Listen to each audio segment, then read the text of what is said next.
Hello students, तो last time हम लोग डिस्कस कर रहे थे सॉल्यूशन बाय ग्राफिकल मेथड।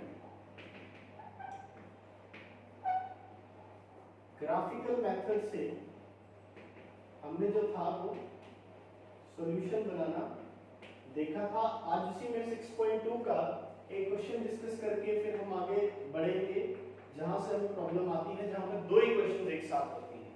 तो जैसे इसको मैं पहले वैसे डिस्कस कर चुका हूं। जैसे क्वेश्चन नंबर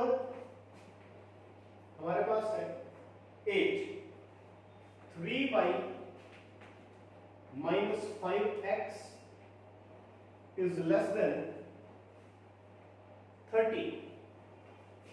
तो मैंने आपको बताया था कि सबसे पहले तो हम क्या करेंगे, हम 3y minus 5x equal to 30 is equal to 30 के लिए ही टेबल बना लेंगे, ताकि हमें वो लाइन पता लग जाए जिससे ऊपर वाला या नीचे वाला एरिया हमें शेड करना है। x y ले लिया, अपनी मर्जी से कोई भी वैल्यू डाल सकते हैं। सपोज करिए मैंने y को 0 डाल देता हूं, या कुछ भी आप डाल सकते हैं। मान लो मैंने y को 0 डाला तो कितना हुआ, तो रह गया -5x इक्वल टू 30, x आ गया -6। ओके, उसी तरह से मान लो मैंने x को 0 डाल दिया तो y आ गया 10, क्योंकि तब बचेगा 3y इज इक्वल टू 30। उस केस में 3y इक्वल टू 30 रह जाएगा। ये था जब मैंने y को 0 डाला, अगर मैंने x को 0 डाला तो y आ गया 10। ठीक है जी। अब अगर मैं इसको ग्राफ पे बनाना चाहूं,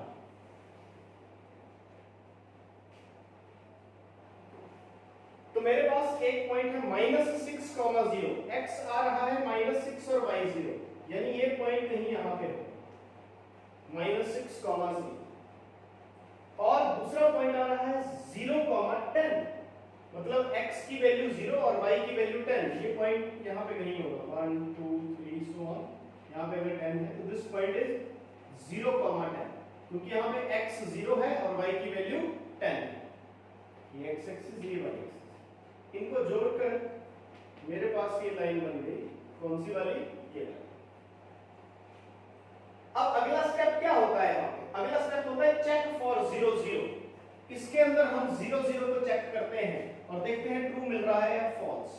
ट्रू मिले तो टुवर्ड्स द ओरिजिन, और फॉल्स मिले तो अवे फ्रॉम द ओरिजिन। हमने स्टडी किया है लास्ट लेक्चर, जिन्होंने नहीं देखा है उसको ध्यान से देखें आप लोग।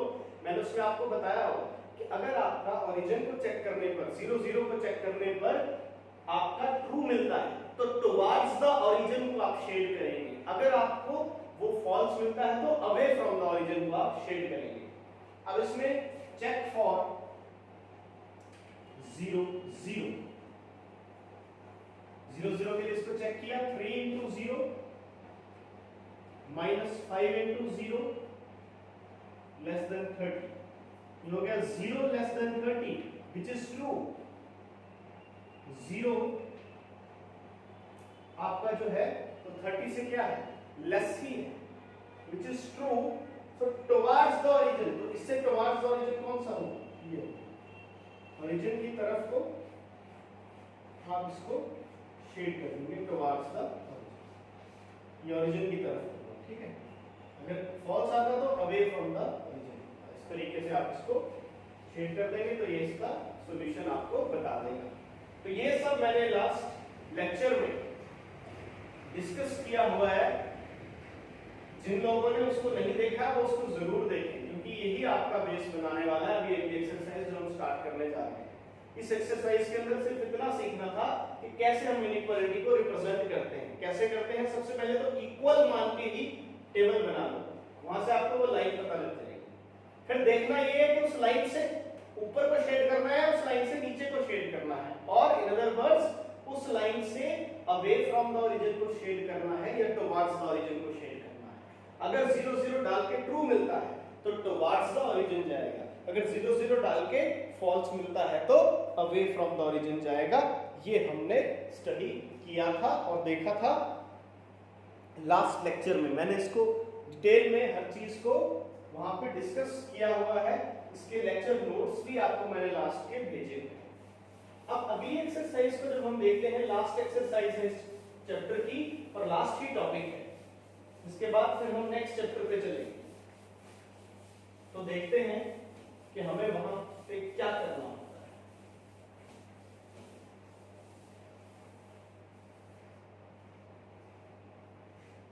जैसे अब हमारे पास एक्सरसाइज 6.3 पे मैं चलता हूं, उसके क्वेश्चन नंबर 2 की बात करता हूं। वहां पे एक के बजाय दो इनइक्वालिटीज दे दी जाएंगी। एक होगी 3x + 2y ≤ 12। यहां पे तो उसमें एक ही दी है और साथ में एक कंडीशन और लगा दी है, x > 1, y > 2। चलिए देखते हैं अब इसमें आप क्या करने वाले हैं। बहुत आसान है, पहले आ चुका है फाइनल में, और फाइनल में बहुत बार ऐसा ही होता है कि यहां से आपको क्वेश्चन आता है और बहुत आसान क्वेश्चन है, कुछ भी नहीं है इसमें, सिर्फ एक ग्राफ बनाना अगर आ गया तो आप सारे के सारे क्वेश्चन को बहुत आसानी से कर सकते हो। तो इसमें देखिए, सबसे पहले आपको पता है, इसको मैं 3x + 2y = 12 करके इसके लिए टेबल बना देता हूं। ये x हो गया, ये y, ठीक है जी। अब अगर y को 0 डाला तो 3x = 12 रह गया, x आ गया 4, ठीक है। अगर x को 0 डाला देन y आ गया 6, क्योंकि तब x 0 डाला तो ये 0 ही हो गया, 2y = 12 बचेगा, y = 6। तो ये दो पॉइंट्स हैं। सबसे पहली लाइन, और इक्वल टू भी लगा है तो डार्क की लाइन लगानी है। हमने पढ़ा है अगर इक्वल टू लगा हो तो डार्क लाइन लगेगी, अगर ये इक्वल टू नहीं होता, सिर्फ लेस देन होता तो डॉटेड लाइन लगनी है। ये चीजें मैं आपको पिछले लेक्चर में बता चुका हूं, जिनको नहीं पता है वो फिर से बार-बार बोल रहा हूं, उस लेक्चर को जरूर देखें। अब क्या होने वाला है, एक पॉइंट है 4,0, x 4 है, y 0 है, तो मतलब ये पॉइंट हुआ, this point is 4,0 because x is 4 here and y is 0. Another is 0,6. 0,6 मतलब ये यहाँ पे y 6 है, x 0। एक लाइन तो ये हो गई आपको, ठीक है। एक x = 1 हो गई, ठीक है, x = 1, ये सिंपल ये लाइन हो गई, x = 1। और एक लाइन है y = 2, क्योंकि यहाँ पे भी इक्वल टू के लिए बनाना है तो y = 2 एक ही है। अब सबके लिए एक साथ सॉल्यूशन निकलेगा, एक कॉमन सॉल्यूशन निकलेगा इन तीनों के लिए। तो वो कैसे निकलेगा, अब उसको ध्यान से देखिएगा। पहले इसको अगर मैं 0 0 के लिए चेक करता,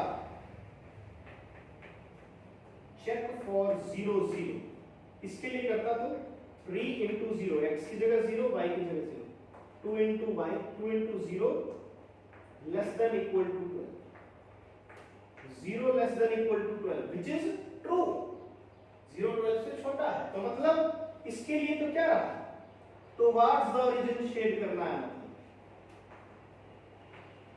अभी करना नहीं होता है, थोड़ा सा लगा लिया ताकि हमें आइडिया लग जाए।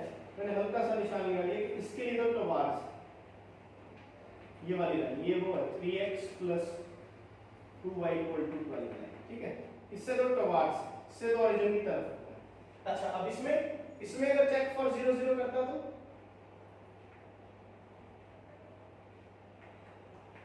0 > 1, which is false, क्योंकि 0 1 से बड़ा थोड़ी है। तो इसके लिए false, और इसके लिए 0 > 2, इसमें भी x, क्योंकि ये एक अलग इक्वेशन है, ये एक अलग है, which is false। तो इन दोनों के लिए false है, यानी इससे away from the origin चलना है, और इससे भी away चलना है, इससे भी towards नहीं चलना है, ये y = 2। तो मतलब इससे ऊपर, इससे भी ऊपर, बट इससे नीचे, इससे अभी अवे, इससे भी अवे, बट उससे towards. So this is the common portion, इसको हम शेड कर देंगे। ये शेडेड रीजन जो है, ये इसका सॉल्यूशन बताता है। और इसको ध्यान से देख लो, प्लस टू में 6 मार्क्स में ये क्वेश्चन आता है, प्लस वन में भी आएगा और प्लस टू में 6 मार्क्स में आता है। तो इससे टुवर्ड्स द ओरिजिन से, इससे भी अवे था, इससे भी अवे था, तो ये कॉमन पोर्शन हुआ, क्योंकि इससे ऊपर नहीं जा सकते थे, इससे भी नीचे नहीं आ सकते थे, इससे भी नीचे नहीं आ सकते थे। तो ये इन तीनों का कॉमन पोर्शन है और ये इसका सॉल्यूशन है, इसको आप नोट कर लें।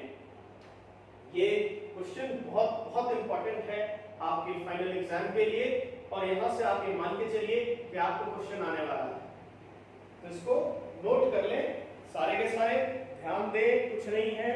जब हमारे पास अब यहाँ पे एक से ज्यादा इक्वेशंस हो जा रही हैं, प्रोसीजर वही पुराना है जो हम पहले पढ़ चुके हैं। प्रोसीजर क्या है? प्रोसीजर ये है कि हमें सबसे पहले तो सभी की लाइंस को बना देना है, इसके बाद सभी में 0 0 चेक करना है, बस और कुछ नहीं है। आपने सभी इनइक्वालिटीज को पहले इक्वल मान के लाइंस बना दो, लाइंस बन गई, उसके बाद 0 0 पे चेक कर दो। रूल एक ही है इस चैप्टर का, देखिए एक ही रूल है और कोई रूल नहीं है ग्राफ के लिए। क्या रूल है? सिंपल एक रूल, 0 0 को चेक करना है, ओरिजिन को चेक करना है।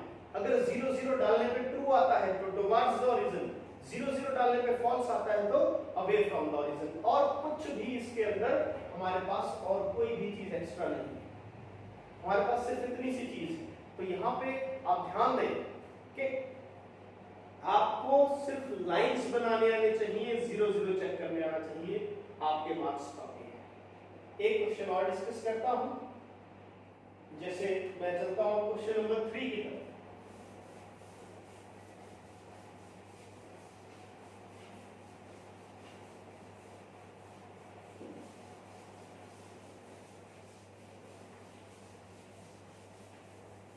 फिर हम आगे बढ़ेंगे, इसके बाद ये चैप्टर यहीं पे खत्म हो जाएगा।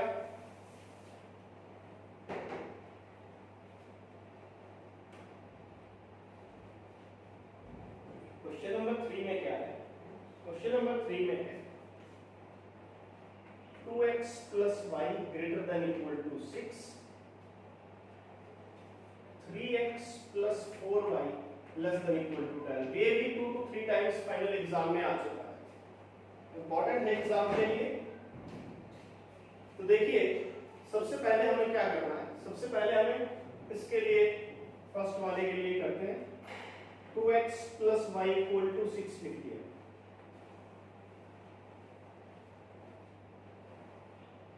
ये x हो गया, ये y को 0 डाला, x आ गया 3, x को 0 डाला, y आ गया 6। ठीक है, चेक फॉर 0 0 पहले ही कर लेता हूं इसके लिए। इसमें 0 0 भर दिया, 2 into 0 plus 0 greater than equal to 6, 0 greater than equal to 6, which is false। ठीक है जी,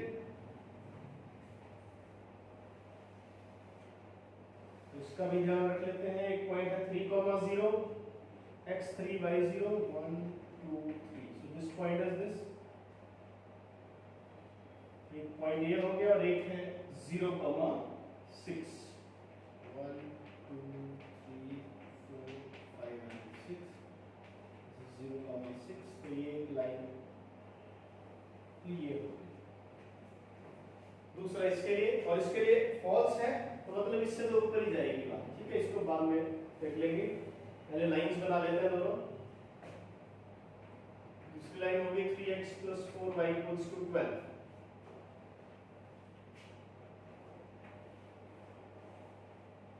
इस तरह से टेबल 10th क्लास में ये सारा काम आप कर चुके हैं, इस तरह से इक्वेशंस को बनाने का। वहां पे आप बोलते थे कि लाइंस अगर इंटरसेक्ट करती हैं तो यूनिक सॉल्यूशन आप निकालते थे। अगर लाइंस पैरेलल होती थी then there are no solution, and in case the lines are coincident तो हम वहां पे पढ़ते थे there were infinitely many solutions।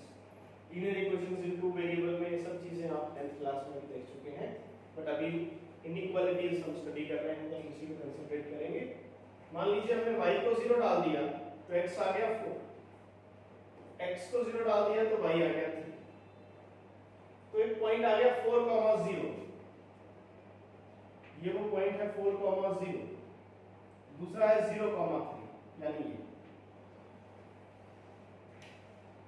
तो ये जो पहले बनाई थी ये थी 2x + y = 6, और ये जो दूसरी बनाई है बनाई 3x + 4y। अब इससे तो अवे जा रहे थे, ठीक है, मतलब इससे तो ऊपर वाला रीजन जाएगा, इससे तो अवे जाना है, ठीक है। ऐसे फॉर द टाइम बीइंग अभी देख लिया। और दूसरी में चेक करते हैं, check for 0 0। 3 into 0 plus 4 into 0 is less than equal to 12. This implies 0 less than equal to 12, which is true. 0 12 से छोटा है, तो इससे तो डाउन जाना है, मतलब इस वाली से डाउन जाना है। तो इससे ऊपर हो और उससे डाउन, इससे डाउन रहना है और इससे ऊपर रहना है। तो ये वाला रीजन बनता हुआ नजर आ रहा है। This is the region where we have to check this, क्योंकि इससे नीचे रहना था दूसरी लाइन से, पहली वाली से। ये जो रीजन है ये इसका सॉल्यूशन है। बस इतना सा शेड करके दिखाना होता है कि वो कौन सा उसका सॉल्यूशन है, और हमारा क्वेश्चन जो है वो वहीं पे कंप्लीट हो जाता है। तो आज के लिए आपको जो क्वेश्चंस करने हैं वो मैं लिख रहा हूं, होमवर्क है आपके लिए। Question number 6,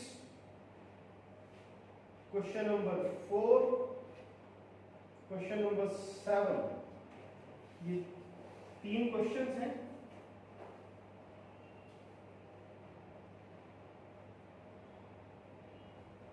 example 12 and example 13, ये आज का होमवर्क है आपको, ये आपने आज करना है। नेक्स्ट लेक्चर में इस चैप्टर का लास्ट पार्ट डिस्कस करके यहीं पे चैप्टर क्लोज हो जाएगा।